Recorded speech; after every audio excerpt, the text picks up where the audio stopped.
NCERT एक बार फिर विवादों में है। कुछ समय पहले न्यायपालिका में भ्रष्टाचार यानी करप्शन इन जुडिशरी से जुड़े एक चैप्टर को लेकर एनसीईआरटी पर सवाल उठे थे। अब इस पर इतिहास और कला से जुड़ी एक महत्वपूर्ण मूर्ति की तस्वीर बदलने का आरोप लगा है। न्यायपालिका में भ्रष्टाचार वाले चैप्टर को लेकर कुछ समय पहले एनसीईआरटी विवादों में आ गया था। अब एक बार फिर एनसीईआरटी पर सवाल उठ रहे हैं।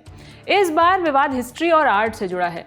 आरोप है कि एनसीईआरटी ने क्लास 9th की एक नई किताब में सिंधु घाटी सभ्यता की प्रसिद्ध डांसिंग गर्ल यानी कांस्य नर्तकी की मूर्ति की तस्वीर को बदलकर छापा है। तस्वीर में मूर्ति के शरीर के एक हिस्से को ढक दिया गया है और उसका रंग भी बदल दिया गया है। इंडियन एक्सप्रेस की रिपोर्ट बताती है कि 9वीं क्लास की आर्ट्स की किताब मधुरिमा के पहले चैप्टर हिस्ट्री ऑफ आर्ट्स में डांसिंग गर्ल की तस्वीर पब्लिश की गई है, लेकिन इस तस्वीर में मूर्ति के कंधे के नीचे के हिस्से को शेडिंग के जरिए ढक दिया गया है, जबकि असली मूर्ति में यह हिस्सा साफ दिखाई देता है। इतिहासकारों का कहना है कि इससे ऐसा लगता है कि जैसे मूर्ति ने कपड़े पहन रखे हों, जबकि असल में मूर्ति ऐसी नहीं है। पिछले करीब 25 सालों से स्कूल की किताबों में इस मूर्ति की मूल तस्वीर ही छपती रही है, चाहे केंद्र में यूपीए की सरकार रही हो या एनडीए। इससे पहले कभी इसके स्वरूप में कोई बदलाव नहीं किया गया। अब इस मूर्ति की खासियत के बारे में आपको बताते हैं। करीब 4 इंच ऊंची ये कांस्य मूर्ति हड़प्पा सभ्यता की सबसे प्रसिद्ध कलाकृतियों में से एक है। ये नई दिल्ली के नेशनल म्यूजियम में रखी हुई है।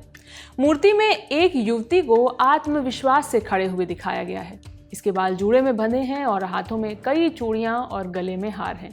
इसे हड़प्पा सभ्यता की उन्नत धातु कला का प्रतीक माना जाता है। द इंडियन एक्सप्रेस ने इस मुद्दे पर इतिहासकार मिशेल डेनिनो से बात की। मिशेल डेनिनो एनसीईआरटी की कक्षा 6 की social science text book committee के पूर्व प्रमुख भी रह चुके हैं। उन्होंने कहा है कि तस्वीर के साथ इस तरह की छेड़छाड़ स्टूडेंट्स के साथ नाइंसाफी है।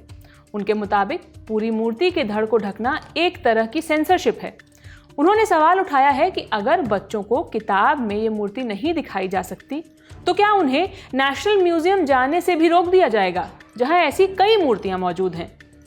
डेनिनो ने आगे कहा कि किसी ऐतिहासिक कलाकृति की तस्वीर को बदलकर दिखाना इतिहास और कला दोनों के सिद्धांतों के खिलाफ है।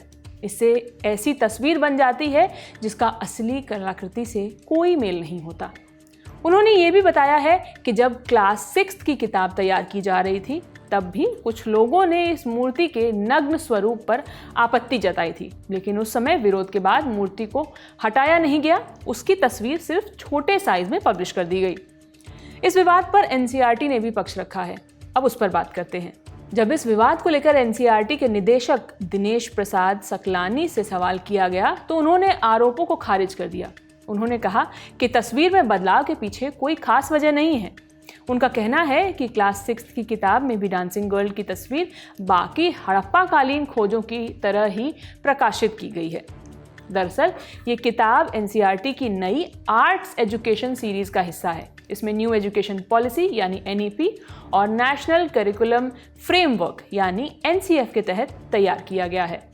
इस सीरीज के तहत अब तक पहली से 9वीं कक्षा तक की किताबें जारी की जा चुकी हैं। वैसे ये पहला मौका नहीं है जब एनसीईआरटी विवादों में आया हो।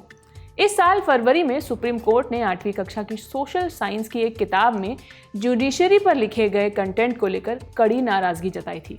कोर्ट ने उसे न्यायपालिका की गरिमा के खिलाफ बताया था। इसके बाद एनसीईआरटी ने बिना शर्त माफी मांगी थी और विवादित चैप्टर को दोबारा लिखने की बात कही थी। अब डांसिंग गर्ल की तस्वीर को लेकर नया विवाद सामने आया है। इतिहासकार इसे इतिहास और कला के साथ छेड़छाड़ बता रहे हैं, जबकि एनसीईआरटी का कहना है कि तस्वीर में बदलाव के पीछे कोई विशेष कारण नहीं है। फिलहाल ये विवाद शिक्षा, इतिहास और सेंसरशिप को लेकर नई बहस छिड़ चुका है।